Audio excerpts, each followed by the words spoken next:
Number 5678, July 19th. Are we not getting to that age where the new game is not sex, but adultery? How can any man go to hell if he has not cheated on his spouse at least once?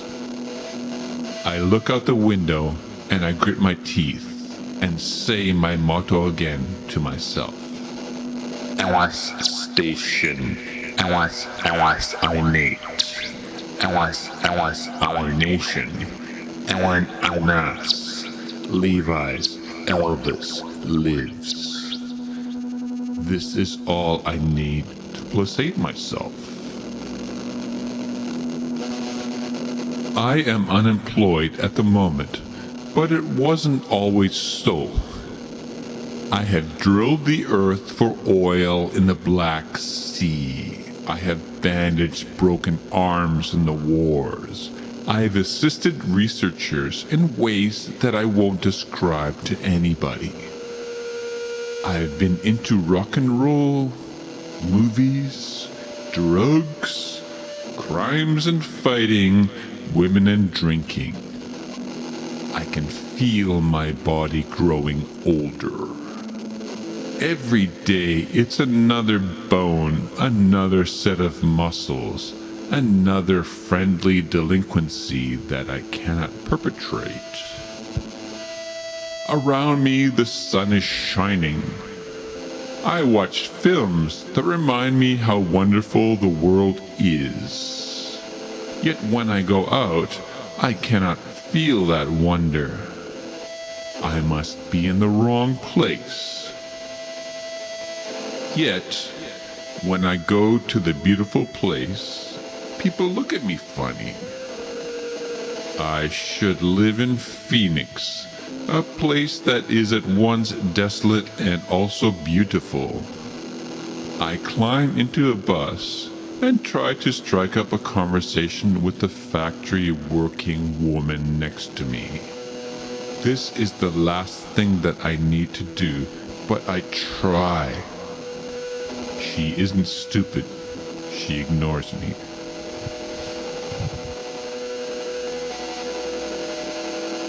The days go by. The sun comes up and goes down. Again and again. I could be in Las Vegas. I could be in New York. I could be in Toledo, or Pittsburgh, or Portland. The world outside of this window just gets bigger and bigger and bigger. I think about all those old movies and books. Other people lived in rooms with this kind of a bed, this kind of a table, this kind of a chair with clothes laid across it, empty bottles on the table, uneven floorboards. This room is wonderful. There is only one problem. The bed is too big, so I must go out and find somebody else to fill it with me.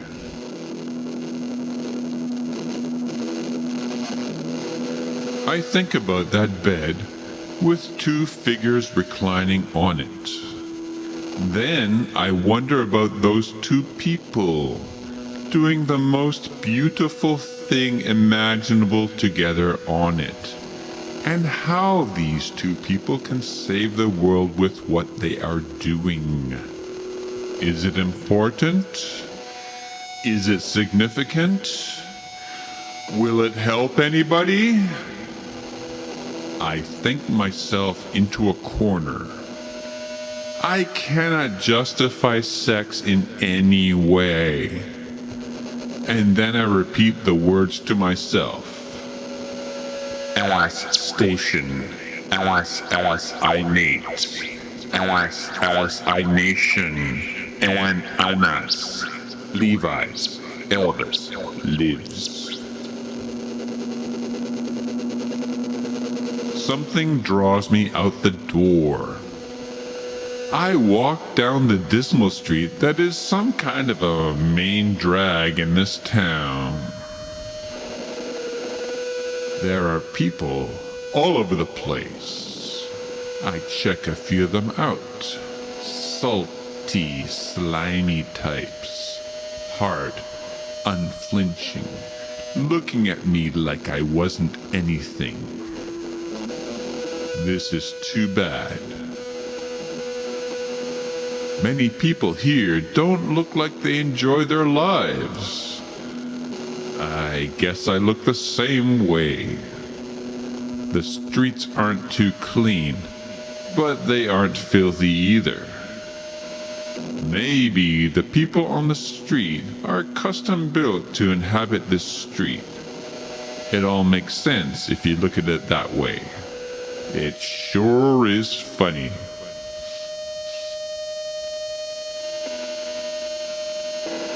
On both sides of the street are boutiques, little shops that sell clothing.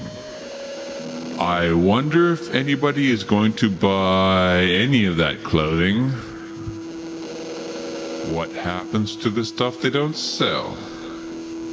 Alice Station, Alice I Nate, Alice I Nation, Ellen Anas, Levi's, Elvis lives, I think to myself and laugh.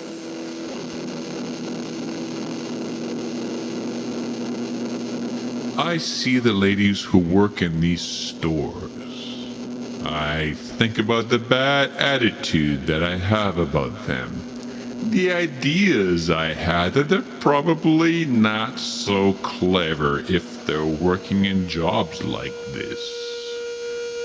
I realize that this attitude must be wrong about some of them or most of them. I realize that this is a stupid way to think. I pass the stores and spend some time looking at the clothes that are displayed in the window and try to see if the people working there look kind and nice to talk to. After considering several stores, I walk into one and look around desperately for something that might appeal to me. I am sweating too much since I have come off the street, and so I take off my hat. A woman comes up to me and says, "Hi, sir. Can I help you with anything?" I think to myself once again, Alice Station, Alice I Nate, Alice I Nation, Ellen Anas, Levi's, Elvis lives. and then I ask her, "Do you have any wheat-colored cotton t-shirts?" She looks at me a bit funny, since I am wearing a sweater and an overcoat, but I'm asking for appropriate summer wear. She wanders to an aisle and pulls out a cotton t-shirt. "This one's kind of a wheat color, and it should be your size." "Thanks. It looks great. I'm not going to try it on because, well, I think I'll just buy it." "That was fast," she says, and walks to the cash register to ring up the bill. I think so too. I wait in front of the cash register for her to ring up the bill and see the phone dangling off the hook. I must have caught her in mid-conversation. I look at the paraphernalia in front of the register.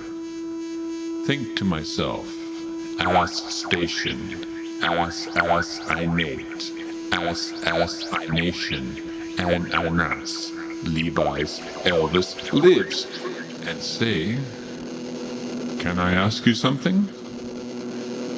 "Sure," she says.